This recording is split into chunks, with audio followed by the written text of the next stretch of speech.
आप सभी को रेमो का नमस्कार। उम्मीद कर रहा हूं आप लोगों को मेरी आवाज़ अच्छे से आ रही है। चलिए धन्यवाद और जल्दी से शुरुआत करेंगे अभी। सबसे पहले आपको क्या करना है, आज हम परसेंटेज में कुछ कैलकुलेशन स्पेसिफिक बातें मैं आपको बताऊंगा कि परसेंटेज का इस्तेमाल करके आप अपनी कैलकुलेशन को बेहतर कैसे बना सकते हो। That is one thing that you need to understand. और अभी ये देखिए, अंकित कुमार का एक मैंने इंटरव्यू लिया था, आप लोगों को बड़ा अच्छा लगा, थैंक यू फॉर दैट। बहुत सारे टॉपर्स अभी इस चैनल पे आएंगे, उन्होंने मेरी बातें सुनी है और वो आपको लगातार अपनी तैयारी के दौरान गाइड भी करते रहेंगे और मोटिवेट भी करते रहेंगे ताकि आप वहाँ पर भी कमज़ोर ना पड़ें। ठीक है, तो मैं कोशिश करूँगा कि इंटरव्यू के माध्यम से मैं आपको बहुत सारे टॉपर से मिलाऊँ ताकि आपको ये एहसास हो और कॉन्टिन्यूस रिमाइंडर रहे कि हाँ मेरे को भी टॉप करना है। और ये ध्यान रखिएगा, मैं आपका वेट कर रहा हूँ इंटरव्यू सीट पे, है ना। I am waiting for you all to come to that interview seat. Create that image कि एक दिन आप वहाँ आओगे। रोज़ सुबह उठ के सोचना एक बार, ठीक है, कि आप मुझे इंटरव्यू दे रहे हो, आपको मोटिवेशन मिलेगा पूरे दिन का। ठीक है, तो ये आज 8 PM पे इनकी जो इंग्लिश की स्ट्रैटेजी है वो आपको मिलेगी, आप वो वीडियो देख लेना। चलिए मैं शुरुआत करता हूँ, ठीक है, आज की क्लास की। देखिए, सबसे पहले बात जो मैं आपको अभी बताने वाला हूँ आज, परसेंटेज की जो कैलकुलेशन एस्पेक्ट में परसेंटेज का जो यूज़ होता है। सबसे इंपॉर्टेंट जो एक चीज़ मैंने अगर आपको बताई हो, आपको ये ध्यान हो कि अगर कोई चीज़ 1.2 से मल्टीप्लाई हो रही है तो उसका मतलब सिंपली होता है कि आप उसको 20% इंक्रीज कर सकते हो। ये एक एस्पेक्ट है कि जो मल्टीप्लाइंग फैक्टर होता है उसको परसेंटेज इंक्रीज के टर्म में सोच पाना एक आपको अलग एबिलिटी देता है कैलकुलेशन की। जैसे लेट्स से मैंने कहा कि 768 को आपको 1.2 से मल्टीप्लाई करना है। So one way is that you do the direct multiplication, the other way is that you think that कि ये 768 है और इसमें मुझे इसको 20% इंक्रीज करना है, तो फिर आप कहोगे इसका 10% जो होगा वो होगा 76.8, राइट। अब मैं क्या करूंगा, मैं इसका निकालूंगा 20%, तो वो क्या हो जाएगा, इसका डबल हो जाएगा। तो ये वैल्यू आपको कितना दे देगा, 153.6। तो वो वैल्यू आपको इसमें ऐड करनी होगी। तो अब ये नंबर क्या हो गया, सिंपली दो नंबर्स का एडिशन हो गया और आपको वैल्यू मिल जाएगा। समझ में आ रहा है। तो ये अभी आपको ये नहीं देखना है कि ये कितना टाइम लगा रहा है, मैं सिर्फ आपको ये समझाने की कोशिश कर रहा हूं कि कम से कम आप अभी इस तरह से इसको देखना शुरू करो, बाद में करेक्शन हो जाएगा, क्योंकि ये अब डिपेंडेंट है कि आप कितना तेज नंबरों को ऐड कर पाते हो, right. So that is a different story, right, उसमें हम बाद में बात करेंगे। अभी मैं ये कह रहा हूं कि आपको इस नजरिए से इस चीज को देखना आना चाहिए, बस that's very very very important. ठीक है, अब देखिए दूसरा जो एस्पेक्ट है जिसमें मैं आपको अभी लेके जाना चाहता हूं वो ये है कि जब भी आपके सामने कोई वैल्यू दी हो, जैसे लेट्स से मैंने आपके सामने लिखा है 234 और मैं आपको कहता हूं कि इस नंबर को आपको डिवाइड करना है 800 लेट्स से 12 से 812 से आपको डिवाइड करना है। सो देखिए, सबसे ज़रूरी जो एग्ज़ाम में होता है ना, सबसे ज़रूरी जो एग्ज़ाम में होता है कि you just need to know कि ये परसेंटेज किसके आसपास है। ये एक एस्पेक्ट है जो बहुत इंपॉर्टेंट है, राइट। इवन मैं आपके टॉपर से भी ये चीज़ पूछता हूँ कि जितना इंटरव्यू में दिखाया जाता है उससे ज़्यादा मेरी बात होती है एक्चुअली उनसे, तो उनसे पूछता हूँ कि क्या वो अप्रॉक्सीमेट करते हैं कि नहीं करते हैं। मैं अपनी चीज़ें थोपता नहीं उनके ऊपर, उनसे पूछता हूँ, वो भी बताते हैं कि वो सब चीज़ें करते हैं, बिकॉज एग्जाम में टाइम सेव होता है भाई इससे। तो जैसे इस नंबर को आपने देखा, आपको ज़्यादा कुछ जानने की आवश्यकता नहीं है, बट लगभग ये जानना है कि ये 30% के आसपास हो सकता है। और मुझे ये भी पता है कि ये 30% से थोड़ा सा कम है। क्यों? अगर ये 800 होता तो ये 30% से कम होता। डिनोमिनेटर तो आपने बड़ा कर रखा है, बड़ा डिनोमिनेटर 30% से थोड़ा और कम होगा। अभी मैं फिर से इस पे फोकस ही नहीं कर रहा हूं कि एग्जैक्ट परसेंटेज क्या है, not focusing on that, but मैं चाहता हूं कि आप थोड़ा सा अप्रॉक्सीमेट आइडिया भी लेना शुरू करें नंबर्स का। कम से कम आप ये जान पाओगे, कोई भी नंबर अगर लिखा है 714 अपॉन 1144, तो पहला जो रिएक्शन आपका होना चाहिए कि आपको ये पता हो कि इस परसेंटेज को अगर मैं निकालूंगा तो फर्स्ट डिजिट क्या होगा। आपको पता है कि ये नंबर 6 से स्टार्ट होगा, कुछ ऐसा होगा परसेंटेज, इतना तो कम से कम पता होना चाहिए तुरंत देखते ही नंबर। क्योंकि अगर आप इसको 11 ले रहे हो, टाइम 6 करोगे तो 66 के आसपास आओगे, और अगर टाइम 7 करोगे तो आप 77 जाओगे, यानी आपका नंबर 60 से 70% के बीच में है, तो वो कुछ ऐसा दिखेगा। 6x का मतलब है, अभी मैंने इसको, मुझे नहीं पता कि ये क्या है, बट 6 से स्टार्ट होगा, तो इसको बोलते हैं 10% रेंज। इसको हम बोलते हैं 10% रेंज। तो ये एबिलिटी आपके अंदर होनी चाहिए कि नंबर को देखा तो आपने कम से कम ये आइडिया लगा लिया कि ये नंबर 10 से 20 के बीच में है, या 20 से 30 के बीच में है, या 30 से 40 के बीच में है, या 40 से 50 के बीच में है, 50 से 60, 60 से 70। ये बेसिक आइडिया आपको तुरंत लगना चाहिए। कुछ नंबर्स ऐसे होंगे जहां थोड़ा कंफ्यूजन होगा, उनसे हम बाद में डील करेंगे। अब देखिए अप्रॉक्सीमेशन में आगे बढ़ने के पहले मैं सबसे पहले चीज आपको यह बताना चाहता हूं कि किसी भी नंबर की अगर मैं बात करूं आपके सामने तो डिनोमिनेटर बहुत इंपॉर्टेंट हो जाता है। अप्रॉक्सीमेशन की पूरी स्किल डिनोमिनेटर पे डिपेंडेंट है कि डिनोमिनेटर जिस तरह से वैरी करेगा उसी तरह से आपका पूरा फ्रैक्शन चेंज होता है। न्यूमरेटर का चेंज बहुत आसान होता है। तो आज मैं इस थोड़े एस्पेक्ट को डील करने की कोशिश करूंगा, पर उसके पहले मैं 2-3 चीजें और बताऊंगा जो आपके लिए काफी इंपॉर्टेंट है। ठीक है, पहली चीज देखिए, जैसे आपको कोई नंबर दिया हुआ है जिसको आपने बोला 100%, लेट्स से ये नंबर है आपका 548, मैंने यहां पर लिख दिया। अब हमेशा ध्यान रखना कि अगर मैं आपसे कहूं कि मुझे 10% निकालना है तो आपको ये पता है डेसिमल लेफ्ट में आप शिफ्ट करोगे। देखो ये चीज मैं आपको समझाने की कोशिश कर रहा हूं कि कभी भी कोई परसेंटेज अगर आपको दिया है और आपने उसको 10 से डिवाइड किया तो राइट हैंड साइड में आप क्या करोगे, डेसिमल में 1 प्लेस लेफ्ट में शिफ्ट हो जाओगे। और अगर आपने परसेंटेज जो लेफ्ट में दिया है उसको 10 से मल्टीप्लाई कर दिया तो आप राइट में क्या करोगे, 1 0 आप राइट में ऐड करोगे या आप कहोगे कि वहां 10 से मल्टीप्लीकेशन हो जाता है। ये बहुत सिंपल है, इट्स नॉट डिफिकल्ट, बट मैं चाहता हूं कि ये आपकी एक्टिव मेमोरी में रहनी चाहिए ताकि इसको आप जल्दी कर पाओ। जैसे मैंने कहा 1% निकालना है यहां से, तो आप कहोगे ये वैल्यू हो जाएगी 5.48। डेसिमल में एक प्लेस लेफ्ट में शिफ्ट किया मैंने आपसे लेट से कहा कि किसी नंबर का 55% 488 है, तो अगर मैं उस समय 5.5% जानना चाहता हूं तो ये क्या हुआ, एक डेसिमल में इसको 10 से डिवाइड किया तो यहां भी 10 से डिवाइड होगा, ये आपका 48.8 हो जाएगा। आपको ऐसे ही ध्यान रखना कि डेसिमल में एक प्लेस आप ऐसे लेफ्ट में शिफ्ट करोगे। अगर मैंने कहा होता कि मेरे पास 0.52% लेट से दिया हुआ है, यह है 472 के बराबर, और मैं निकालना चाहता हूं 5.2%, तो यहां एक प्लेस राइट जाओगे तो यहां इसको 10 से मल्टीप्लाई करोगे तो 4720 हो जाएगा। Right, so that is what you need to do quickly. मतलब आप ऐसा इसको कम से कम ये समझो कि 10%, 1% हम कैसे चीजों को लिखते हैं। Then coming to the next part, जैसे कई बार होता है जब आपको एग्जाम में जरूरत पड़ती है कि लेट्स से आपको 5% निकालना है किसी भी नंबर का। ओके, यूजुअली ऐसा नहीं होगा कि 5% निकालना है, बट ये सब चीजें थोड़ा काम करते हैं। जैसे लेट्स से मैंने आपके सामने नंबर लिखा है 488, मुझे इसका 5% निकालना है, तो हमेशा ध्यान रखना 5% का मतलब होता है 10% बाई 2। 10% बाई 2 यानी कोई भी नंबर अगर आपको दिया है और अगर आपको 5% निकालना होता है तो आप क्या करोगे, आप सबसे पहले इस नंबर का 10% निकालोगे, तो इसका 10% क्या होगा, आपका 48.8 होगा। उसके बाद इसको 2 से डिवाइड कर दोगे, राइट, तो ये वैल्यू आपकी क्या आ जाएगी, 24.4। या आप ऐसे सोच सकते हो आगे से कि कोई भी नंबर का अगर 5% निकालना है तो पहले हाफ से डिवाइड करेंगे फिर 10 से मल्टीप्लाई करेंगे, या 10% निकाल के हम हाफ कर देंगे। ऐसे ही देखिए, मैं आपसे अगर बात बोलूं कि मुझे 25% निकालना है, सो 25% किसी भी नंबर का क्या होगा, दिस विल बी 100% बाई 4, यानी 1/4 होता है। ये तो आपको फ्रैक्शन में भी पता है, तो इसमें इतना चैलेंज नहीं आएगा। लेकिन 5% बहुत इंपॉर्टेंट है, ये ध्यान रखना कि 5% किसी भी नंबर का निकालना है वो 10% बाई 2 होता है। इसका इस्तेमाल हम कई बार करते हैं।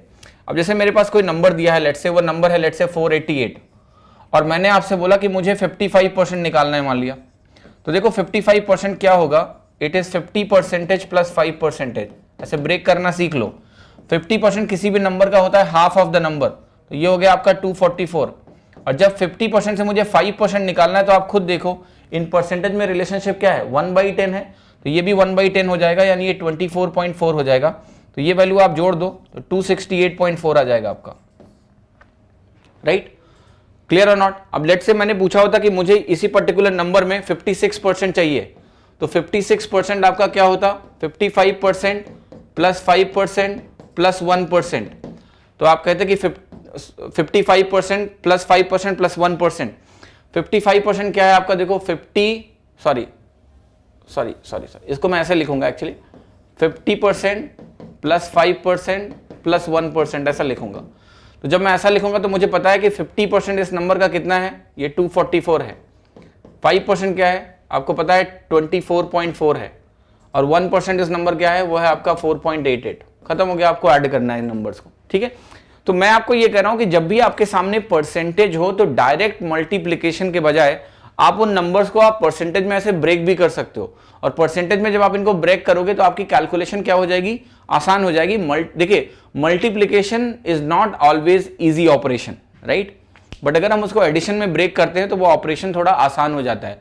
तो नंबर्स को थोड़ा ब्रेक करना सीखो। जैसे मैंने कहा कि कोई नंबर है लेट्स से, अगेन मैं लिख रहा हूं, लेट्स से 480 है मेरे पास, और मुझे निकालना है लेट्स से 15.1%। सो कैसे आपको कैलकुलेट करना है, 10% प्लस 5% प्लस 0.1%। कैसे लिखोगे आप कहोगे 10% इस नंबर का क्या होगा 48, 5% इसका हाफ हो जाएगा 24, और अगर मुझे 0.1% निकालना है तो आपको पता है ये नंबर जो है 100% है, 0.1% निकालना है तो 10% को 100 से डिवाइड करना पड़ेगा, ये वैल्यू आ जाएगी 0.48। क्लियर है कि नहीं है? तो ये वैल्यू कितनी हो गई 72.48 हो गई आपकी। क्लियर और नॉट? इज इट करेक्ट और नॉट? देखो ध्यान से 72.48 हो गई। मैं आपको ये समझाने की कोशिश कर रहा हूं कि देखिए 15.1% को अगर आप डायरेक्टली 480 से मल्टीप्लाई करोगे ना तो आंसर आ जाएगा, इसमें कोई चैलेंज नहीं है। लेकिन वो मल्टीप्लिकेशन को ये परसेंटेज में ऐसे ऐसे ब्रेक करो तो वो एडिशन में कन्वर्ट हो जाता है, और एडिशन में कन्वर्ट होने से क्या होता है, आपकी वैल्यूज आसानी से निकल आती हैं। This is something which you need to understand. Exam में इतने, देखिए आप जिस एग्जाम की तैयारी कर रहे हो ना, एसएससी सीजीएल जिसकी मैं बात कर रहा हूं, पेपर जो इस बार का आया था टीयर 2 का ना, राइट, कैलकुलेटिव पेपर तब आप कहोगे जब जैसे इसको रिलेटिवली कंपेयर करोगे कि भाई 2017 में कैसी कैलकुलेशन थी, 16 में कैसी कैलकुलेशन थी। कैलकुलेशन में जो डेसिमल परसेंटेज भी आए थे वो इतने मुश्किल नहीं थे कैलकुलेट करने में, सिवाय एक सवाल के जो सीआई का क्वेश्चन था उसमें कैलकुलेशन काफी ज्यादा थी, पर मैंने आपको बताया था कि अप्रॉक्सीमेट करके उसको कितना जल्दी कर पाए आप उस सवाल को, राइट। तो if you have this skill of approximation और कैलकुलेशन में आप इतने भी डम्ब नहीं हो, मैंने बोला ना कि आपको लगता है कि आपकी कैलकुलेशन अच्छी है, अगर आप नंबरों को नॉर्मल ऐसे एक एक करके ऐसे जोड़ लेते हो तो आपको लगता है कि आपकी कैलकुलेशन बहुत अच्छी है, ऐसा नहीं है। थोड़ा सा चीजें करनी है, वैदिक मैथमेटिक्स नहीं पढ़नी, मुझे भी नहीं आती है वैदिक मैथ्स, मैं आपको बता रहा हूं, ठीक है। वैदिक maths is not needed, but आपको ये एबिलिटी लानी पड़ेगी, अभी से थोड़ा प्रैक्टिस करना शुरू करो। और कई लोग कहते हैं कि ये एग्जाम में लगता नहीं है, ऐसा कुछ नहीं है, आपको प्रैक्टिस करनी पड़ेगी, प्रैक्टिस करोगे तो लगेगा। तो मैं आपको बताऊंगा कि कैलकुलेशन के लिए आप कैसे प्रैक्टिस करोगे, I will talk about it, but इस तरह से आप चीजों को देखना शुरू करो, दैट्स इंपॉर्टेंट। जैसे लेट्स से आपको 19.8% निकालना है किसी भी नंबर का, 19.8% निकालने का जो बेस्ट तरीका है, can you tell me anyone? जैसे मैंने आपसे कहा एक नंबर है मेरे पास 472 और मैं चाहता हूं इसका 19.8% निकालना, what is the best way to find the answer for this? Can you say this number is 20% minus 0.2%, है कि नहीं है? This is the best way to find it. आप कहोगे इस नंबर का 20% अगर मैं निकालना चाहूंगा तो इट विल बी 94.4, और 0.2% क्या होगा, डिवाइडेड बाई 100 यानी 0.944। क्लियर और not? What I'm saying is that any other method to find this will be lengthy, unnecessary, बर्बाद है, उस तरीके को आपको अपनाना ही नहीं है। नाउ अब ये जो कैलकुलेशन है ये आपकी सब्ट्रैक्शन स्किल पे डिपेंडेंट है कि कितनी अच्छी है। मैं किसी न किसी लेसन में जब कैलकुलेशन स्पेसिफिक जाऊंगा तो मैं बताऊंगा कि इसको कैसे जल्दी कैलकुलेट करोगे, बट अभी मेरा फोकस ये है कि मैं आपको प्रोसेस कम से कम बता पाऊं कि क्या बेस्ट तरीका है इस पर्टिकुलर क्वेश्चन को सॉल्व करने का। Clear? This is the best way, not the direct multiplication. बाकी जब क्वेश्चन के फॉर्म में आता है तो कई सारी चीजें नहीं निकल के आ जाती हैं, कई बार आप यूनिट डिजिट मैच करके आंसर निकाल लेते हो, कई बार एग्जाम में मैं आपको बताऊं आपको ज्यादा ज्ञान की जरूरत नहीं होती है, आपको चाहिए क्या, जिसको कहते हैं attitude. If you have a right attitude you will have a great aptitude, मैं आपको बता रहा हूं, वो मैं सिखाऊंगा धीरे धीरे। बट ये कुछ बेसिक बातें हैं जो आपको जानने की जरूरत है कि 19.8% को आप जल्दी से कैसे निकाल सकते हो, इस तरह से ब्रेक करके निकाल सकते हो, ठीक है। तो इस पे मैं बहुत ज्यादा डीप नहीं जाऊंगा, मैं एक आइडिया आपको ये देना चाह रहा था कि आप इस तरह से सोचना शुरू करो, just try to think in this way, right, कि कम से कम इस तरह से आप सोचना शुरू करो, आपको इसकी यूटिलिटी धीरे धीरे समझ में आना शुरू हो जाएगी, ठीक है। क्लियर कि इसकी क्या यूटिलिटी है? जस्ट देखिए 20% से अगर 0.2% निकालना है तो मैंने कहा 20 में कितने से डिवाइड करोगे तो 0.2 आएगा, 100 से, तो मैंने इसको 100 से डिवाइड कर दिया सीधे, बस, और कुछ नहीं करना भाई। तो जब भी आपके सामने कोई नंबर हो, जैसे ये 472 नंबर है, एक क्विक एबिलिटी आपको डेवलप करनी है कि आप इसका 100%, तो ये नंबर ही हो गया, 10%, 1% जल्दी से निकाल पाए, है ना। बस अगर ये आप जल्दी से निकाल लोगे तो फिर तो कोई दिक्कत ही नहीं है, ठीक है, फिर तो कोई दिक्कत ही नहीं। अच्छा एक चीज और बताओ आप कि किसी भी नंबर का अगर मुझे 20% निकालना है तो क्या आपको पता है कि 20% का मतलब होता है 0.2 टाइम्स? किसी भी नंबर का 20% क्या होता है? 0.2 टाइम्स, मतलब 20% का डेसिमल इक्विवेलेंट 0.2 होता है। अगर किसी नंबर का आपको 40% निकालना होता है तो उसको आप बोलते हो 0.4 टाइम्स, ये ध्यान रखना, ठीक है। यहां कई लोग गलती कर जाते हैं, ये बहुत डायरेक्ट है, पता ही होगा आपको, बट मैं चाहता हूं कि अगर नहीं पता है तो इस तरह से रिएक्शन डेवलप करो कि 20% इज 0.2 टाइम्स। किसी भी नंबर का 20% निकालना है तो आपको कुछ नहीं करना है, 0.2 टाइम्स निकालना है। या बेहतर है आप ऐसे ध्यान रखोगे पहले 10% निकालेंगे, एक प्लेस डेसिमल में शिफ्ट करेंगे लेफ्ट में, फिर इसका डबल कर देंगे। So whatever you do just start practising in this fashion. अगर आप करोगे तो आपको समझ में आएगा कि ये बहुत बेहतर तरीका है। बाकी जब हम क्वेश्चन करेंगे तो आपको बहुत कुछ समझ में आएगा, ठीक है। अब जरा मैं आगे मूव करता हूं और मैं थोड़ा सा स्लो डाउन हो जाऊंगा और मैं आपको कुछ बताना चाहता हूं जो आपको बहुत अच्छे से अंडरस्टैंड करना है। देखिए, मैंने आपको सक्सेसिव परसेंटेज चेंज पढ़ाया था, तो देखिए कई बार क्या होता है ना, एक एप्लीकेशन इसका होता है डेटा इंटरप्रिटेशन में, वो मैं आपको सिखाना चाहता हूं और आपको अभी समझ में आएगा कि जैसे लेट्स से मैंने कहा कि ये पर्टिकुलर ईयर है 2017 और ये पर्टिकुलर ईयर है आपका 2018। क्लियर, ध्यान से समझना। और लेट्स से मैं बोलता हूं कि 2017 में एसएससी में जो टोटल वैकेंसीज थी वो 1000 कम लग रहा है ना, गुस्सा हो जाओगे आप। मान लेते हैं कि 10,000 वैकेंसीज थी टोटल और 2018 में ये वैकेंसीज आपकी कितनी हो गई, 12,000 हो गई। ठीक है, तो नंबर ऑफ वैकेंसीज 2018 में 12,000 हो गई। इसका वास्तविकता से कोई संबंध नहीं है।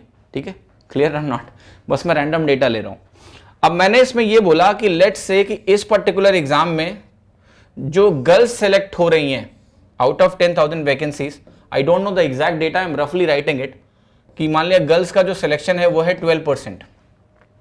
क्लियर, यहां पर जो गर्ल्स का सिलेक्शन है दैट इज 15%। ऑलराइट, अब मैं क्या जानने में इंटरेस्टेड हूं कि यहां से यहां तक जो नंबर ऑफ गर्ल्स सेलेक्ट हुई हैं उनका परसेंटेज चेंज कितना है। Try to understand my question, what I am saying, कि यहां गर्ल्स का सिलेक्शन कितना है 12% और यहां टोटल गर्ल्स आपको दिया हुआ है, यहां 15% गर्ल्स हैं आउट ऑफ 12,000 और आपको मैंने बोला कि मुझे बताना है कि जो नंबर ऑफ गर्ल्स सेलेक्ट हुई 2018 में वो 2017 से कितना परसेंट ज्यादा है। कितने लोग कह रहे हैं आंसर होगा 15 माइनस 12 डिवाइडेड बाई 12 इंटू 100 यानी 3 बाई 12 इंटू 100। कितने लोग ऐसा महसूस हो रहा है कि ये 25% का इंक्रीज है, right, which is absolutely wrong. Try to understand, मैंने बोला था कि नंबर ऑफ गर्ल्स जो सेलेक्ट हो रही हैं वो कितना परसेंट से इंक्रीज हो रहा है।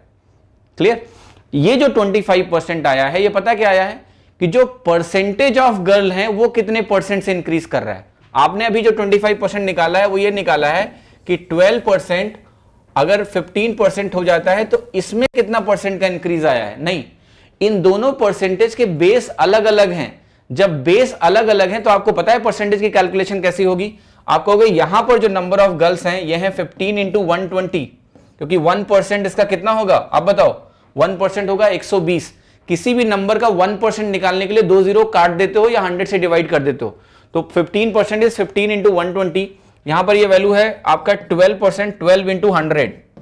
अब अगर आपको परसेंटेज चेंज यहां पर निकालना है तो आपको कैसे निकालना पड़ेगा, आप कहोगे 15 into 120 minus divided by 12 into 100, ये बनेगा और फाइनली एक और 100 आएगा परसेंटेज के लिए। देखो कितना बड़ी बड़ी वैल्यूज आप लिख रहे हो, ये 100 से 100 कैंसिल हो जाएगा।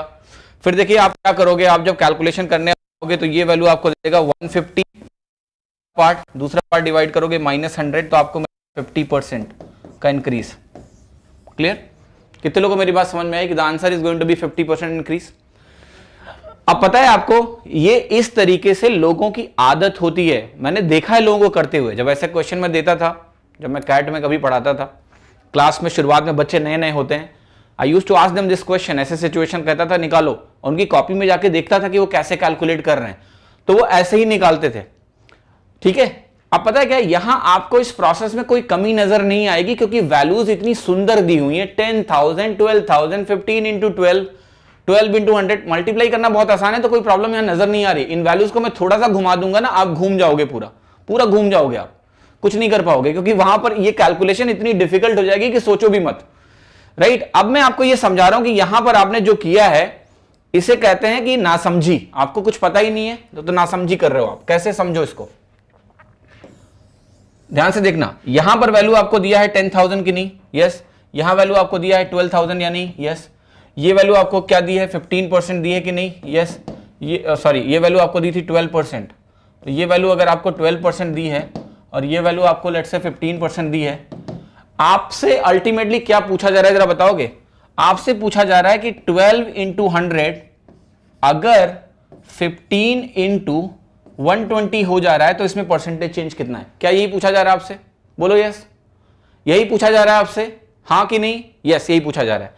अब मैं आपसे एक चीज बताता हूं, अगर आपका a into B, A dash into B dash हो जाता है, क्या आपने ऐसे पढ़ा था कि एक प्रोडक्ट है मेरा p a इंटू बी और अगर ए को आपने बदल दिया ए डैश, बी को बदल दिया बी डैश, तो पी आपका पी डैश हो जाता है। क्या मैंने ऐसा पढ़ाया था आपको प्रोडक्ट में?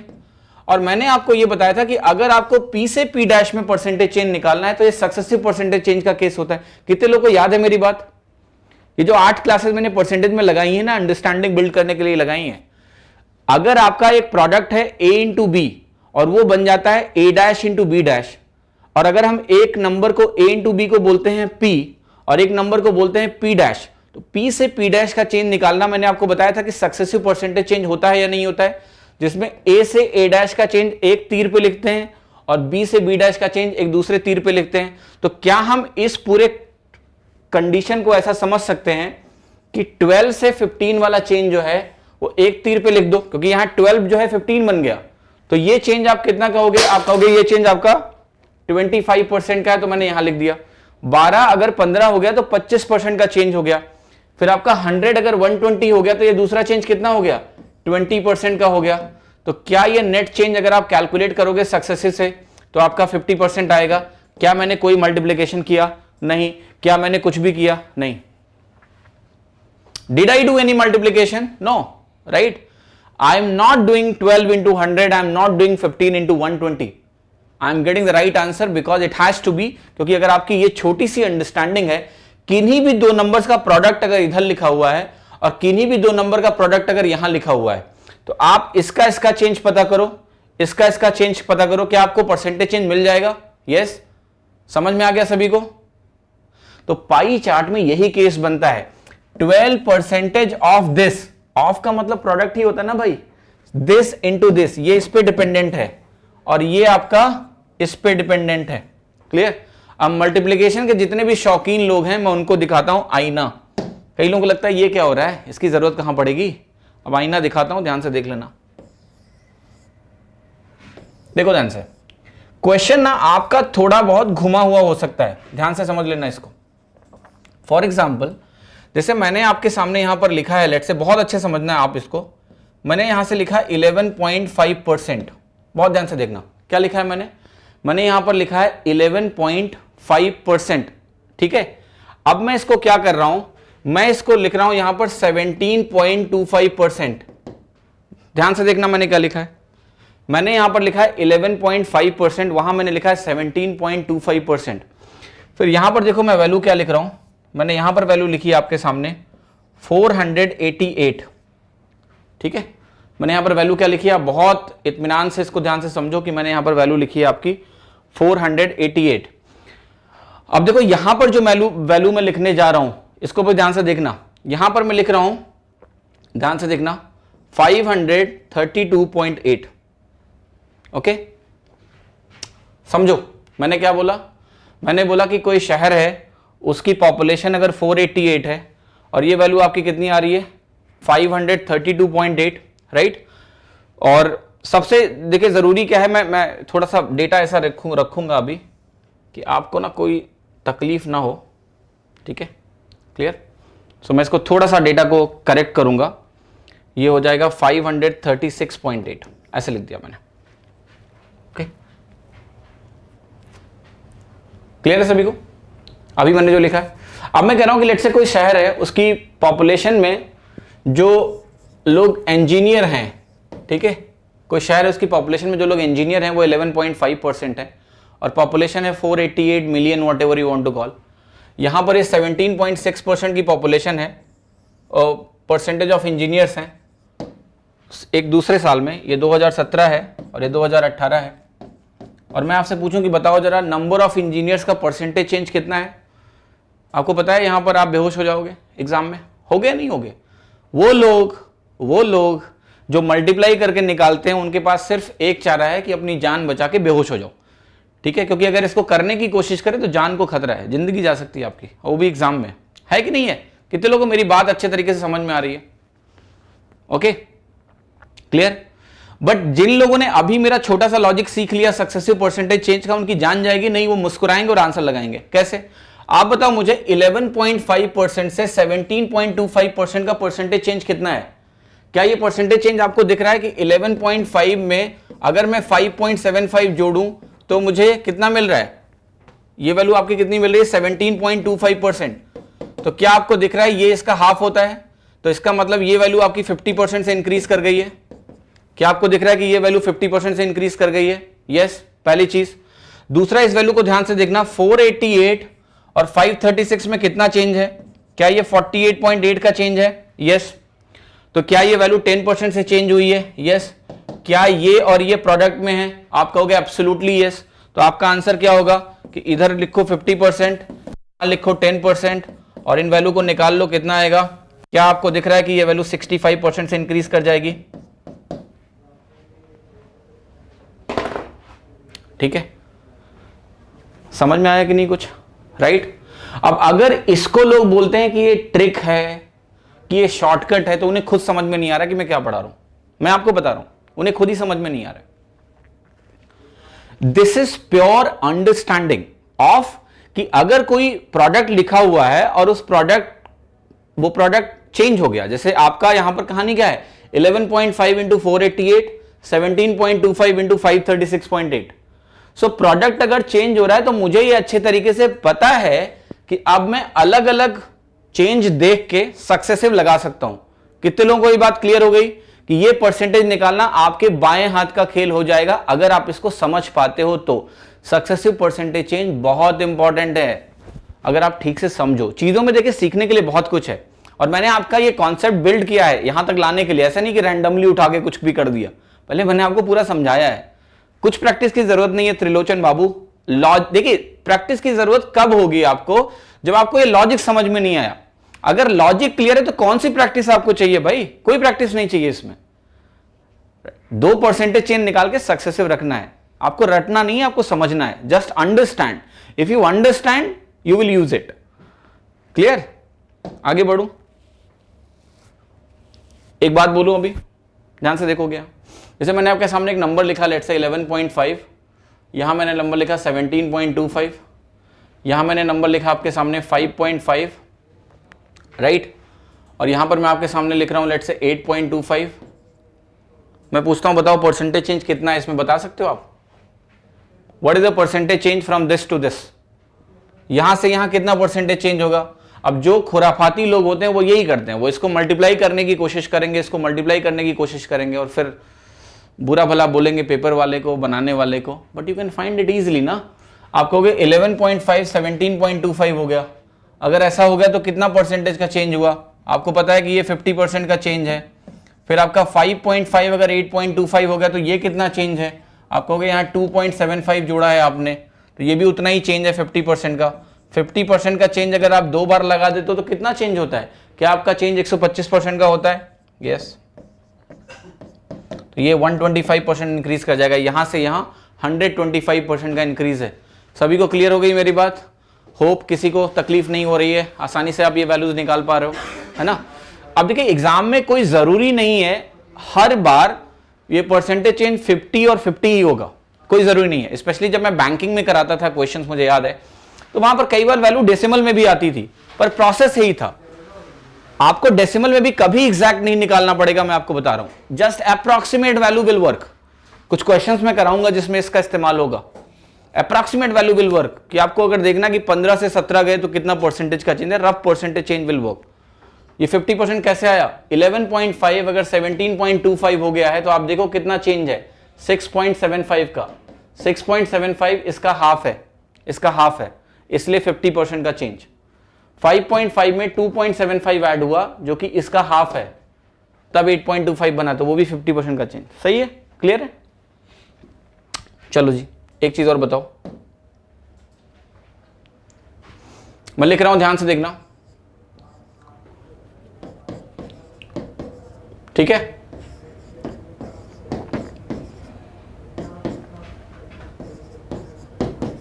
बताओ यहां परसेंटेज चेंज कितना है प्लीज।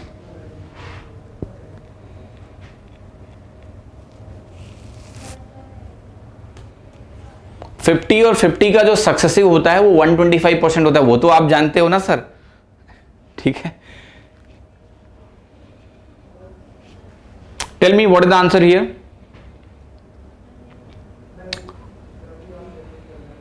परसेंटेज चेंज पूछ रहा हूं, यहां से यहां तक कितना होगा?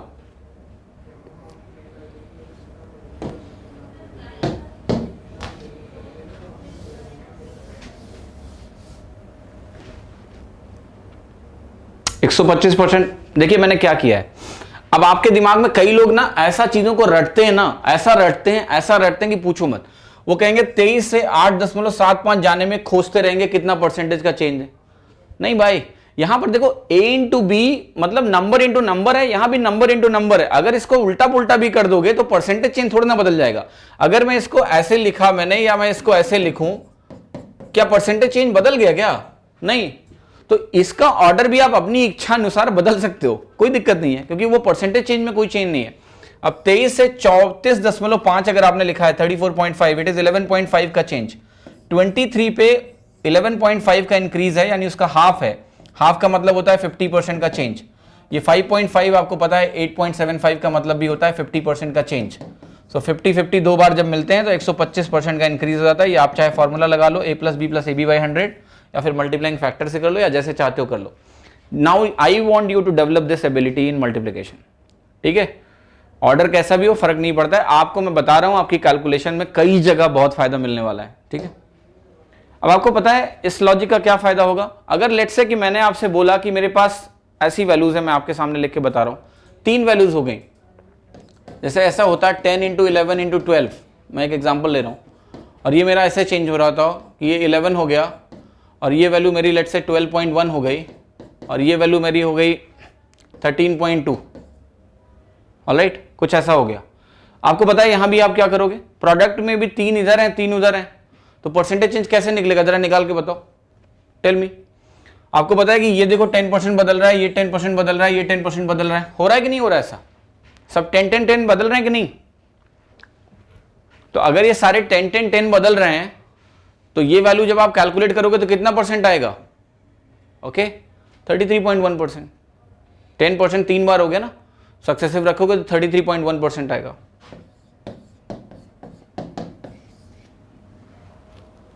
क्लियर? यहां पर ये मिस्टेक मत कर देना कि 11 और 11 काट दिया। अगर आपने 11 और 11 काट के निकाला ना, फिर तो आप कुछ धोखा कर रहे हो। मैं बता रहा हूं क्या धोखा कर रहे हो। अगर आपने इसको कैंसिल आउट कर दिया तो कैंसिल आउट करने के बाद आपका आंसर आपको लगेगा 21% होगा। देखो वहां गलती आप क्या कर रहे हो ना, बेस में आपने एक चीज उड़ा दी, बेस आपने छोटा कर दिया। बेस आप छोटा नहीं कर सकते हो, बेस ओरिजिनल हमें बना के रखना है। तो कंपैरिजन जब भी करोगे तो ऐसे कोई काट मत देना वैल्यू, ठीक है? काट दोगे तो गलत आंसर आ जाएगा, ध्यान रखना आप। कई लोग मेरी कोई भी बात समझ जाते हैं।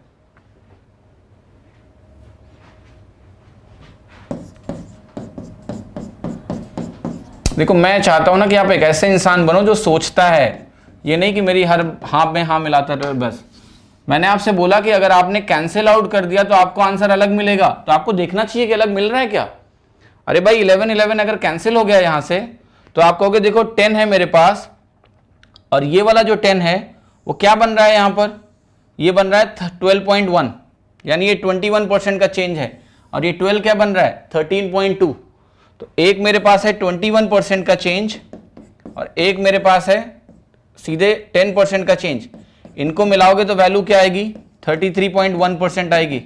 इसका मतलब ये हुआ कि कुछ कॉमन है तो काट भी सकते हो, उससे आंसर नहीं बदलेगा आपका, क्योंकि लेफ्ट राइट में न्यूमरेटर डिनोमिनेटर से कोई चीज कैंसिल आउट करने से परसेंटेज में कोई फर्क नहीं पड़ता है, राइट? यानी एक चीज अगर 11 यहां पर है और यहां पर भी 11 मुझे दिख रहा है तो वो आप डायरेक्ट काट के भी परसेंटेज चेंज निकाल सकते हो, यानी कैंसिलेशन भी कर सकते हो, सिंप्लीफिकेशन भी कर सकते हो, परसेंटेज चेंज आपका सही ही निकलेगा, उसमें कुछ भी गलती नहीं होने वाली है। ठीक है, अच्छा है, ओके चलें आगे बढ़े।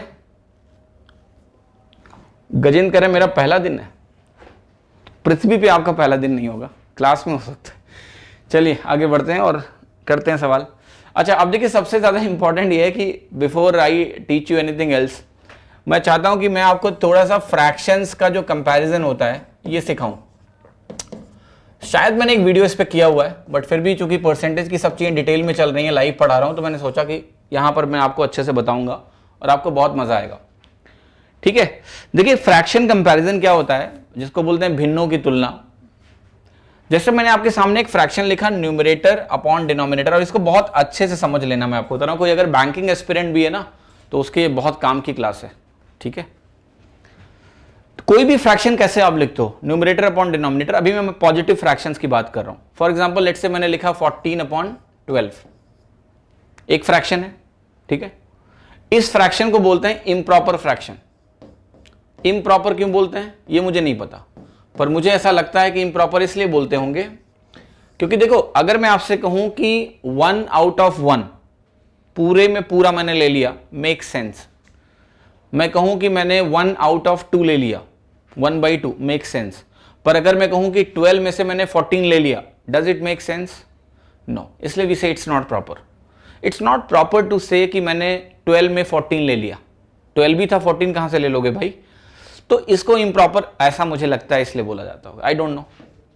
12/13 मैंने लिखा, तो देखो 12 मैंने लिया 13 में से, तो इसको बोलते हैं प्रॉपर फ्रैक्शन।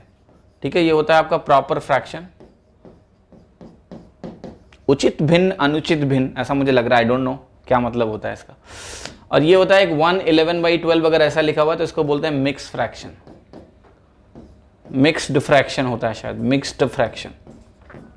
ये 3 तरह के फ्रैक्शंस होते हैं। तो ये मैंने आपको टाइप बता दिए कि जब भी आपका न्यूमरेटर डिनोमिनेटर से बड़ा होता है तो आप बोलते हो इसको इम्प्रॉपर फ्रैक्शन। जब न्यूमरेटर डिनोमिनेटर से छोटा होता है तो इसको हम बोलते हैं proper fraction, numerator less than denominator. और जब आपका इस फॉर्मेट में होता है तो इसको आप बोलते हो मिक्स फ्रैक्शन। ठीक है, समझ में आया? तो ये होता है नॉर्मल फ्रैक्शंस। अब देखिए क्वेश्चन आपके पास एग्जाम में कैसे आते हैं। परसेंटेज क्या होता है? If I ask you what is percentage, आप कहते हो समथिंग अपॉन समथिंग। जैसे 1/2 क्या है? 1/2 ही 50% है ना। तो अगर मैं परसेंटेज बोल रहा हूं तो मतलब मैं एक फ्रैक्शन की बात कर रहा हूं। परसेंटेज का एक फ्रैक्शन इक्विवेलेंट होता है।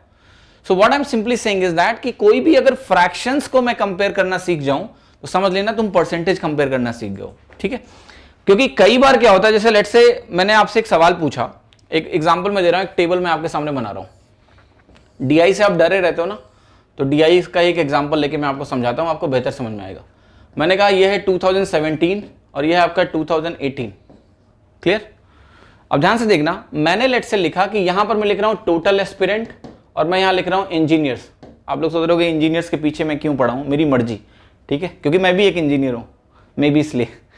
सो मैंने कहा कि जो टोटल लेट से एस्पिरेंट थे आपके, वो यहां पर थे 8.12 lakhs।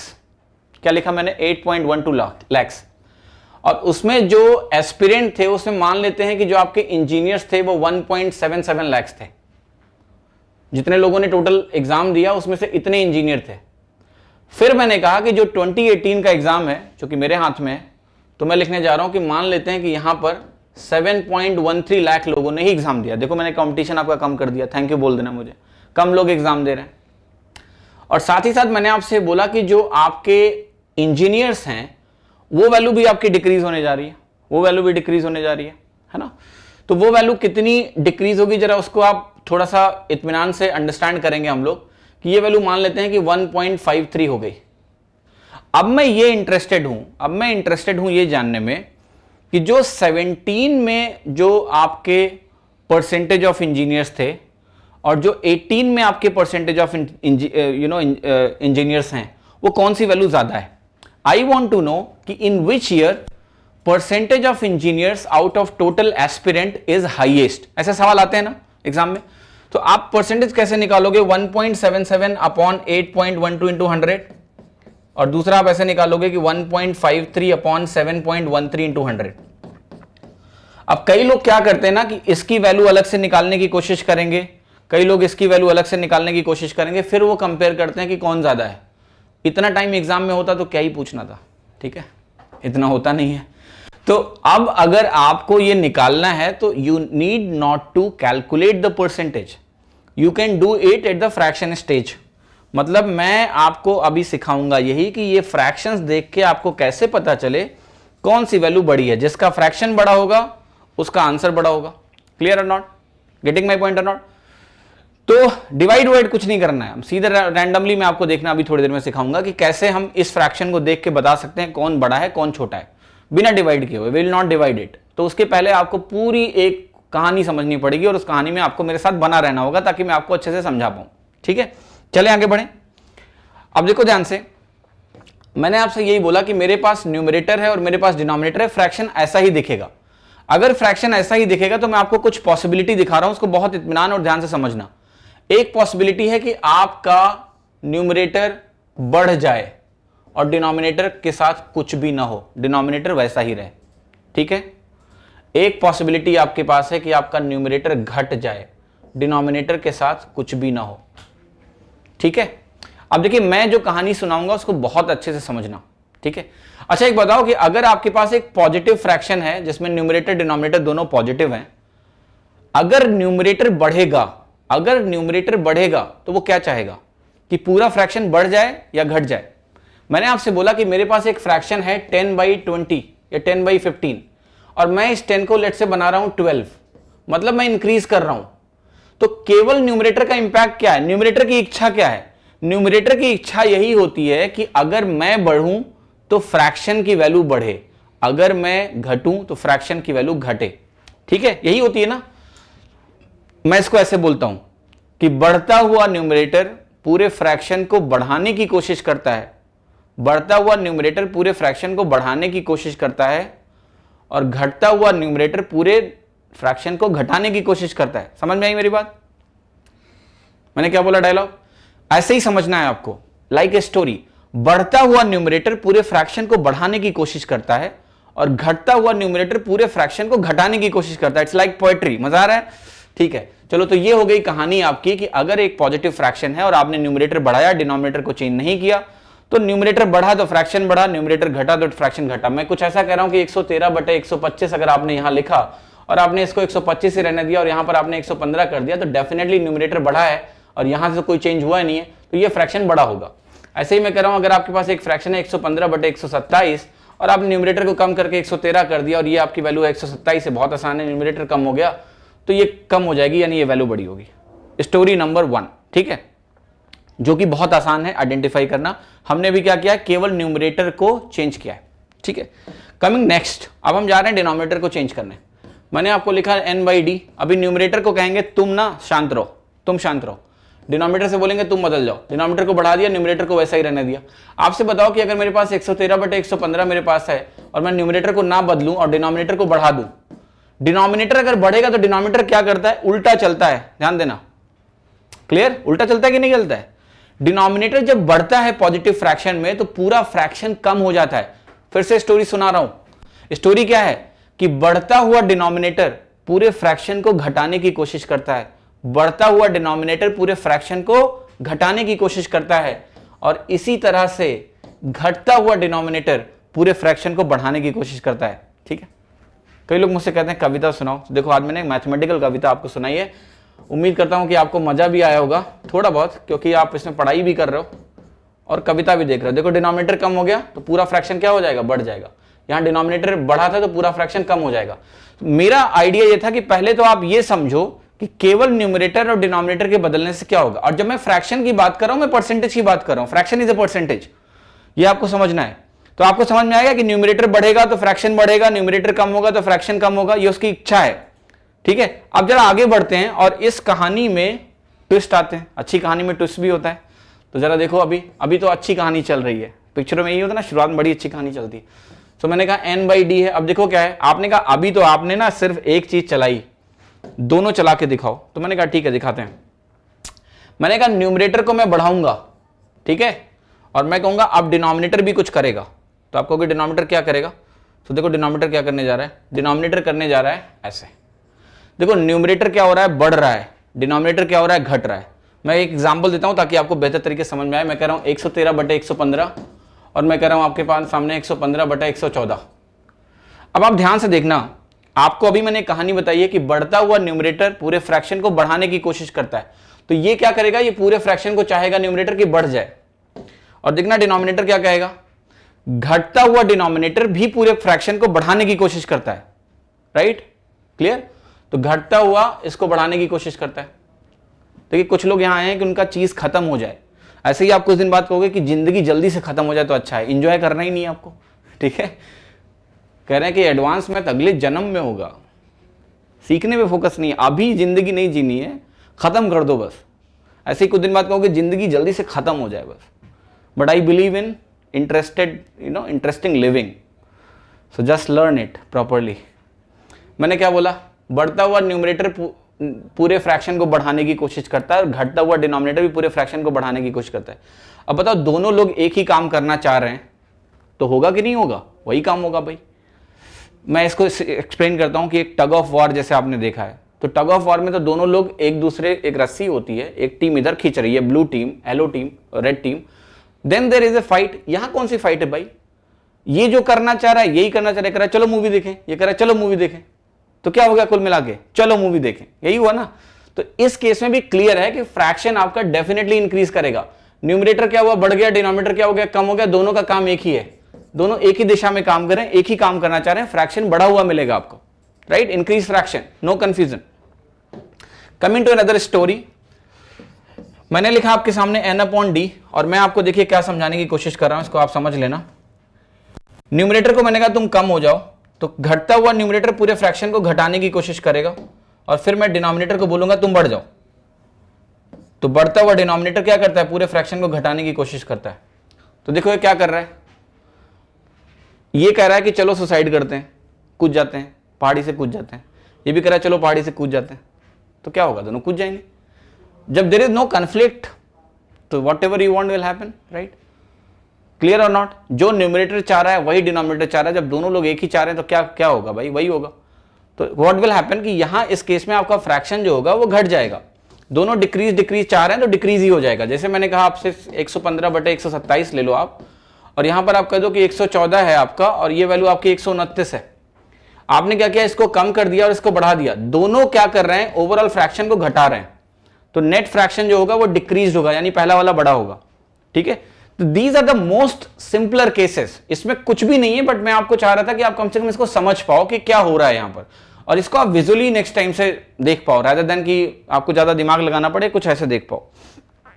कमिंग नेक्स्ट, और यहां पर मैं आपसे बात करूंगा उन केसेस की जहां पर थोड़ा सा कॉम्प्लेक्सिटी आती है। कॉम्प्लेक्सिटी देखो कैसे आएगी, वो आपको पता है कैसे आएगी। आप कहोगे कि भाई मेरे को ना न्यूमरेटर को बढ़ाना है, न्यूमरेटर बढ़ेगा तो ये चाहेगा कि पूरा फ्रैक्शन बढ़े, ठीक है? फिर आपने कहा कि डिनोमिनेटर क्या चाह रहा है कि ये जो वैल्यू हो, डिनोमिनेटर भी बढ़ रहा है। डिनोमिनेटर अगर बढ़ेगा तो आपको पता है कि बढ़ता हुआ डिनोमिनेटर पूरे फ्रैक्शन को घटाना चाहेगा, राइट? अब देखो यहां पर क्या हो रहा है, एक कह रहा है कि मुझे मूवी देखना है, और दूसरा क्या कह रहा है? मुझे क्रिकेट खेलना है। एक मूवी देखना चाह रहा है, एक क्रिकेट खेलना चाह रहा है। फाइट होगी कि नहीं होगी? Yes, there is a fight. इस सिचुएशन को मैं समझाता हूं टग ऑफ वॉर से। एक रेड टीम है, एक ब्लू टीम है। अब रेड टीम और ब्लू टीम अगर है तो आप जरा ध्यान से बताओ, क्लियर? आप जरा ध्यान से बताओ कि कैसे होगा कि एक टग ऑफ वॉर में जो रस्सा कसी होती है, एक टीम रेड है, एक टीम ब्लू है। दोनों क्या कर रहे हैं? एक अपनी तरफ खींच रहा है इस डायरेक्शन में, एक अपनी तरफ खींच रहा है इस डायरेक्शन में, right? Who will win? It will depend on कि कौन ज्यादा फोर्स लगा रहा है। क्लियर और not? Is it clear to everyone? The one who is putting more force will win. जो ज्यादा फोर्स लगा रहा है वो खींच के ले जाएगा। तो पहले पता करना पड़ेगा कि फोर्स का मतलब क्या है। What is force in a fraction?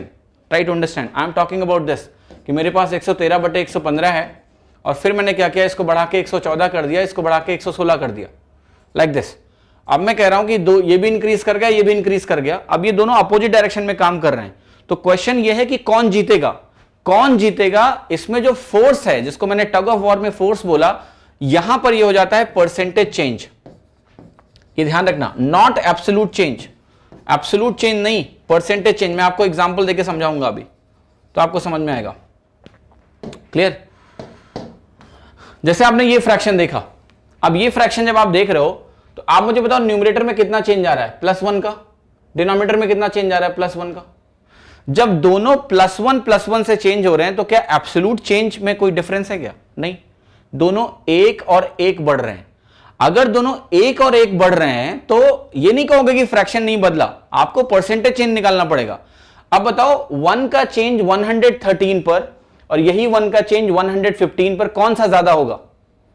जहां बेस कम। देखो आप बताओ, मैं ये कह रहा हूं कि x/a और x/b में कौन सा ज्यादा होगा? अरे भाई जो छोटा होगा। a छोटा है तो परसेंटेज चेंज ज्यादा होगा, क्योंकि दोनों इक्वल मैग्नीट्यूड से चेंज हो रहे हैं, इक्वल मैग्नीट्यूड से चेंज हो रहे हैं। तो आप कहोगे जब इक्वल मैग्नीट्यूड चेंज है तो जो वैल्यू छोटी होगी उस पर परसेंटेज चेंज ज्यादा होगा। होगा या नहीं होगा? सो +1 यहां ज्यादा परसेंटेज चेंज देगा, तो आप कहोगे यहां पर ये लाल वाला डोमिनेट कर रहा है। देखो परसेंटेज चेंज न्यूमरेटर का ज्यादा है तो लाल वाला डोमिनेट कर रहा है। जो डोमिनेट कर रहा है वही होगा। मेजॉरिटी जिसकी होती है उसी की गवर्नमेंट बनती है ना, आपको पता है। रेड इज डोमिनेटिंग तो he will take the credit. ये कहेगा कि इंक्रीज हो जाओ, तो नेट चेंज इसका हो जाएगा इंक्रीज। डिनोमिनेटर क्या कर रहा है, इसको बैलेंस करने की कोशिश कर रहा है, इसको मॉडरेट कर रहा है, इसके इंपैक्ट को कम कर रहा है, लेकिन खत्म नहीं कर पा रहा है। ये डोमिनेट कर रहा है तो होगा यही। रस्सा कसी में ऐसा नहीं होता ना कि एक बंदा खींचता ही नहीं है, वो भी खींचने की ताकत लगा रहा है, बट सामने वाले ज्यादा फोर्स लगाते हैं और लेके जाते हैं उनको। Same thing is happening here, right. थोड़ा फाइट है बट रेड वन। अब देखो ये केस मैं आपको समझाता हूं, बड़े अच्छे तरीके से आपको समझ में आएगा। इसका एक स्पेशल एग्जांपल है जो आप लोगों ने रट रखा होगा। आपने केस रटा होगा, मैं आपको बताता हूं। आपने केस रटा होगा ऐसे कि a plus X upon a minus x. देखो मैं समझा रहा हूं आपको कि जीवन कितना सरल होता है अगर चीजें समझ में आती हैं तो, ठीक है। जैसे मैंने आपसे कहा कि लेट्स से मेरे पास a प्लस एक्स और यहां पर है आपका b प्लस एक्स और यहां पर है आपका a अपॉन बी, और मैंने आपसे बोला है कि a आपका b से बड़ा है। पूछूं इसमें रिलेशन क्या है? साथ ही साथ मैंने आपको यह भी बता दिया कि a, b और x सब 0 से बड़े हैं। सोचो जरा, देखो आप क्या कहोगे, इसमें से कौन सा बड़ा है अगर मुझे पता करना है तो आप कहोगे देखो ध्यान से, ये a है ये b है, दोनों में चेंज कितना हो रहा है, x और x का चेंज हो रहा है, यस। अब बताओ a बड़ा है कि b बड़ा है? आपने कहा a बड़ा है। a बड़ा है तो जो छोटा होगा उस पर परसेंटेज चेंज ज्यादा होगा। जब चेंज सेम है सर तो परसेंटेज चेंज कहां ज्यादा होगा? जिसका बेस छोटा होगा, यानी b वाले पे परसेंटेज चेंज ज्यादा होगा। यानी कौन डोमिनेट कर रहा है? आप कहोगे डिनोमिनेटर। डिनोमिनेटर डोमिनेट कर रहा है। डिनोमिनेटर क्या चाह रहा है? डिनोमिनेटर यहां बढ़ रहा है कि नहीं? डिनोमिनेटर यहां बढ़ रहा है। बढ़ता हुआ डिनोमिनेटर क्या चाहता है? पूरे फ्रैक्शन को घटाने की कोशिश करता है। तो ये जो फ्रैक्शन होगा ये घटा हुआ होगा, यानी पहला वाला फ्रैक्शन बड़ा होगा। क्लियर है कि नहीं?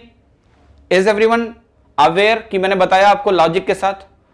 मैंने आपको क्या बताया, फिर से समझ लो, फिर से समझ लो। a b x सब पॉजिटिव हैं, न्यूमरेटर भी x से बदल रहा है, डिनोमिनेटर भी x से बदल रहा है। मैंने आपको बोला कि ये भी दिया हुआ है कि a b से बड़ा है। तो जब दोनों x से बदल रहे हैं तो हमें यही देखना है ना, दोनों बढ़ रहे हैं। अगर दोनों इंक्रीज होते हैं तो आपको पता है रस्सा कसी होती है। रस्सा कसी होती है तो मुझे देखना है कौन डोमिनेट कर रहा है। b छोटा है तो यहां परसेंटेज चेंज बड़ा होगा। यहां परसेंटेज चेंज बड़ा होगा या नहीं होगा? अगर ये परसेंटेज चेंज बड़ा होगा तो डिनोमिनेटर डोमिनेट करेगा, तो वही होगा जो डिनोमिनेटर चाहता है। डिनोमिनेटर क्या चाहता है? बढ़ता हुआ डिनोमिनेटर चाहता है कि पूरा फ्रैक्शन घट जाए, इसलिए पूरा फ्रैक्शन घट जाएगा, ऐसा कुछ होगा। Now you will never have problem in life. आपको मैंने एक फ्रैक्शन दिया 113/157, ठीक है। और मैंने आपको, देखो अब क्या कहने जा रहा हूं मैं कि एक फ्रैक्शन में आपको दे रहा हूं 111/155, ठीक है। आपको पता है यहां पर अंतर 2 और 2 का है, ठीक है। सेम अंतर हो गया कि नहीं? अगर ये सेम अंतर हो गया तो आपको पता है जिसका बेस छोटा होगा वो डोमिनेट करेगा। इसका बेस छोटा है, ये डोमिनेट करेगा। ये कम हो रहा है तो फ्रैक्शन घटा हुआ मिलेगा, पहला वाला बड़ा है। इसको हम अदर वे में भी बोल सकते हैं कि जब ऐसा होता है, इसको मैं जनरलाइज करके स्टेटमेंट देता हूं अभी आपको, ठीक है, जो आपने रट रखा है कि जब हम बात करते हैं। अच्छा ये बताओ कि ये जो फ्रैक्शन मैंने आपके सामने भी लिखा है, यहां पर मैंने कहा था a b से बड़ा है, a b से बड़ा है, और एक केस हो गया a b से छोटा है। मैं इसको आपको जनरलाइज करके स्टेटमेंट देता हूं जो आपने रट रखा है। अगर किसी fraction a greater than b को जरा ध्यान से समझना, अगर a b से बड़ा है, a b से बड़ा है तो a अपॉन b को आप क्या बोलते हो? प्रॉपर फ्रैक्शन बोलते हो या इम्प्रॉपर बोलते हो? आप इसको बोलते हो कि इम्प्रॉपर फ्रैक्शन है, इम्प्रॉपर होता है। और जब a b से छोटा हो जाता है तो यही फ्रैक्शन कहलाता है आपका प्रॉपर फ्रैक्शन, ठीक है। अब ध्यान से देखना, दोनों केस को ध्यान से देखो, कहां फर्क आता है। आपको पता है जब आप ऐसे फ्रैक्शन लिखते हो 111/113 और a आपका b से बड़ा है तो एक्चुअली केस ऐसा है 117/117, सॉरी 117/113, ये हो गया आपका इम्प्रॉपर फ्रैक्शन। अब अगर आपने इसमें सेम चेंज किया, मे बी 121/117, 4 और 4 का चेंज किया, दोनों में 4 और 4 का आपने चेंज किया, तो आप खुद देखो कि यहां पर क्या होगा, परसेंटेज चेंज डिनोमिनेटर में ज्यादा होगा, डिनोमिनेटर डोमिनेट करेगा, बढ़ता हुआ डिनोमिनेटर क्या करेगा, फ्रैक्शन को घटा देगा। फ्रैक्शन को घटाएगा तो क्या होगा, ये फ्रैक्शन आपका बड़ा आ जाएगा, सिंपल, ठीक है। अब इसको आप ऐसे भी समझ सकते हो जैसा आपने रटा होगा कि जब भी इंप्रॉपर फ्रैक्शन होता है और ये डिफरेंसेस सेम होते हैं या फिर ये डिफरेंसेस सेम होते हैं, ये दोनों एक ही बात है। आप अगर देखोगे a अपॉन बी और a plus X upon B plus X, इसको आप दो तरीके से देख सकते हो, ध्यान से देखना। ये है प्लस एक्स, ये भी है plus X, the other way is a minus B का अंतर, यहां भी a माइनस बी का अंतर, राइट, क्लियर और नॉट। अब आपको देखो यहां समझना क्या है, मैं आपको यही समझाने की कोशिश कर रहा हूं कि यहां पर आपको कुछ रटना नहीं है, यहां पर आपको रटना पड़ेगा अगर आप इसको रटते हो कि जिसका डिनोमिनेटर सबसे बड़ा होगा वो वैल्यू सबसे छोटी होगी। क्लियर और नॉट? या तो आप उस तरह से रटोगे कि जिसका, अगर आपका अंतर सेम आ रहा है, बराबर बराबर अंतर आ रहा है, तो जिसका डिनोमिनेटर सबसे बड़ा होता है वो वैल्यू सबसे छोटी होती है। क्लियर और not? Getting my point? But आप अगर लॉजिक से देखोगे तो आपको खुद ही दिख जाएगा, यहां 4 का चेंज है, यहां 4 का चेंज है, आप कहोगे ये डोमिनेट करेगा, ये बढ़ रहा है कि नहीं, डिनोमिनेटर अगर बढ़ रहा है तो ये पूरे फ्रैक्शन को घटा देगा, इसकी वैल्यू कम होगी तो ये पहला वाला बढ़ाएगा। सेकंड केस में आप क्या कह सकते हो, इंप्रॉपर फ्रैक्शन की बात कर रहा हूं मैं, लेट्स से 123/275 मैंने लिखा यहां पर, ओके, और मैंने यहां पर क्या लिखा कि ये वैल्यू मेरी बढ़ रही है 127/4 बढ़ा, ये भी 4 बढ़ा लो आप, 79। अब बताओ आप यहां पर क्या डोमिनेट करेगा, न्यूमरेटर डोमिनेट करेगा कि नहीं? यस, क्योंकि न्यूमरेटर का बेस छोटा है और ये भी +4 हो रहा है, ये भी +4 हो रहा है, ये भी +4 हो रहा है, तो जब 4 4 दोनों बढ़ रहे हैं तो न्यूमरेटर डोमिनेट करेगा, तो न्यूमरेटर बढ़ रहा है कि नहीं? न्यूमरेटर अगर बढ़ रहा है तो पूरे फ्रैक्शन को बढ़ा देगा, तो ये हो जाएगा। No need to mug up, कुछ रटना नहीं है भाई।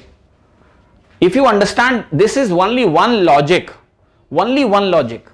अगर एक लॉजिक आप समझ गए कि परसेंटेज चेंज डिसाइड करेगा सब कुछ, आई टेल यू कुछ भी नहीं रटना, आपको कुछ भी नहीं रटना है, कुछ भी नहीं रटना है, because you will figure out everywhere कि क्या होना है। मैं आपको एक छोटा सा एग्जांपल देता हूं। मैंने आपको बोला कि a b से बड़ा है और साथ ही साथ मैंने बोला a b x सब 0 से बड़े हैं। आप बताओ कि यहां पर मैंने लिखा है a अपॉन b, यहां पर मैंने लिखा है a minus x upon b minus x. आपको बताना है कि इनमें से कौन सा बड़ा है, जल्दी बताओ, क्विक क्विक, इन दोनों में से कौन सा बड़ा है, जरा बताओगे? इसको मैं कह रहा हूं 1, इसको कह रहा हूं 2, जल्दी से बताओ, जल्दी से बताओ कौन सा बड़ा है? a is more than b, a b x सब 0 से बड़े हैं, क्विक।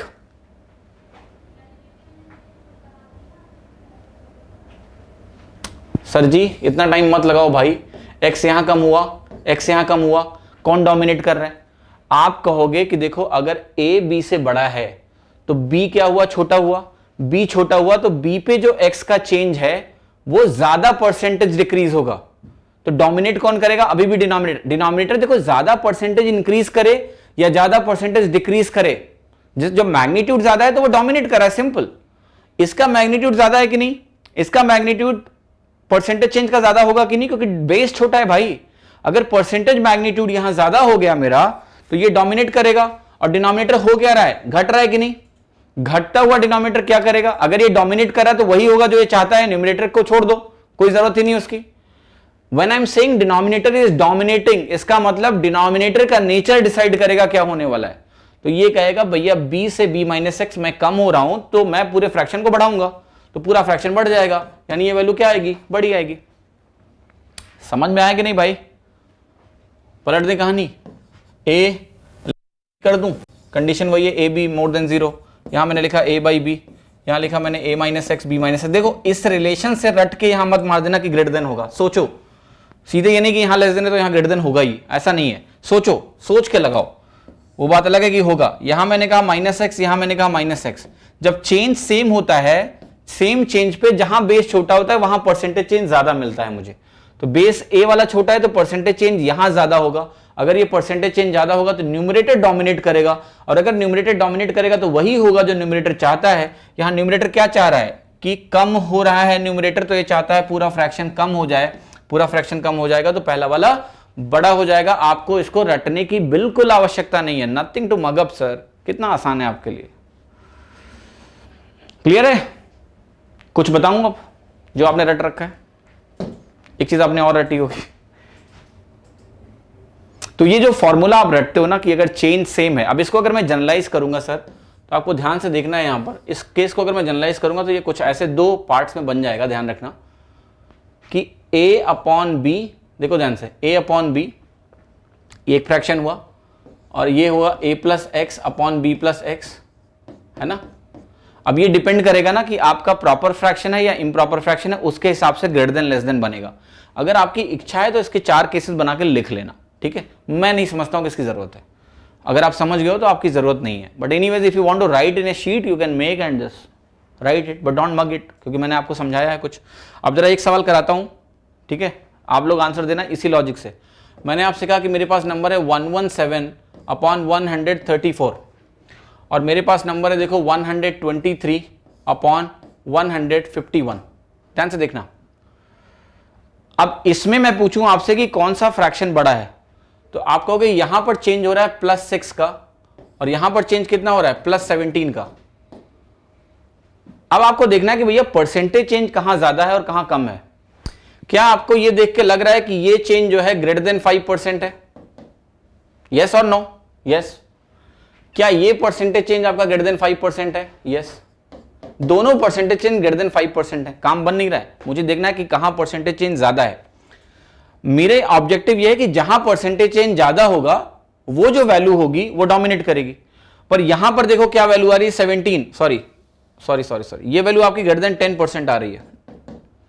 न्यूमरेटर आपका आ रहा है ग्रेटर देन 5%, लेकिन 5% के आसपास, क्योंकि ये 12 के आसपास हो जाएगी 10%, 5% के आसपास वैल्यू है ये, और ये वैल्यू जो है वो 10% से बड़ी है।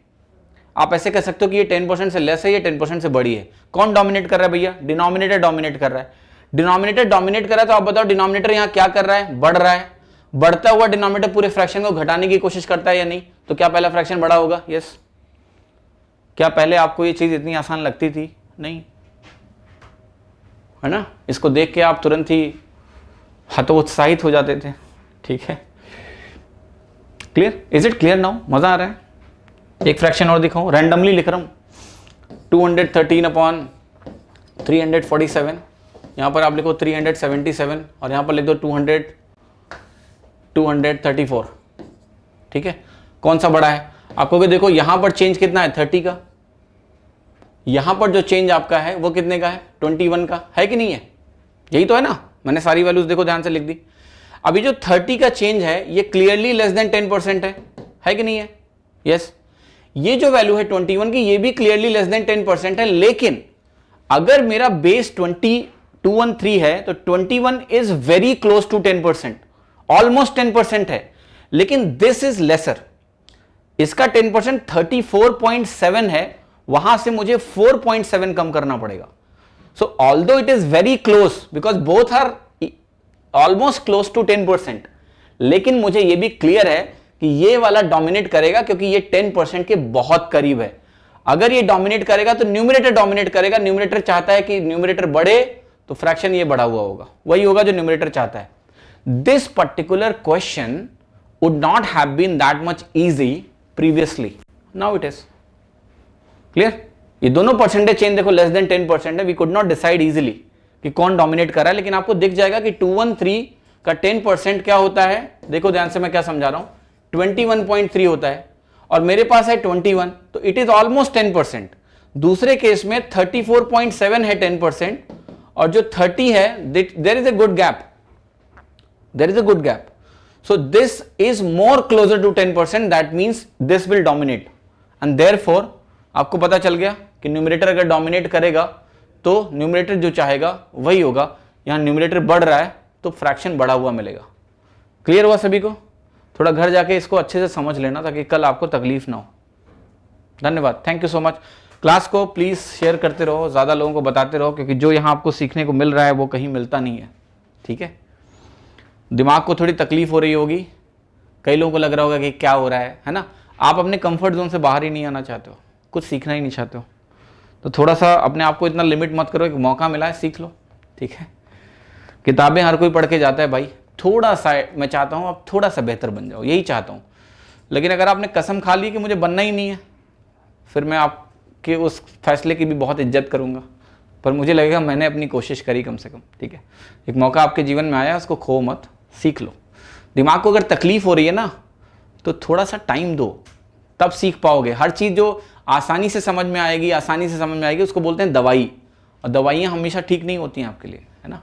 तो अगर इसमें टाइम लग रहा है कुछ सीखने में, मतलब कुछ अच्छा सिखाया जा रहा है आपको, टाइम दो, है ना? चलिए, धन्यवाद, thank you so much, thank you so much.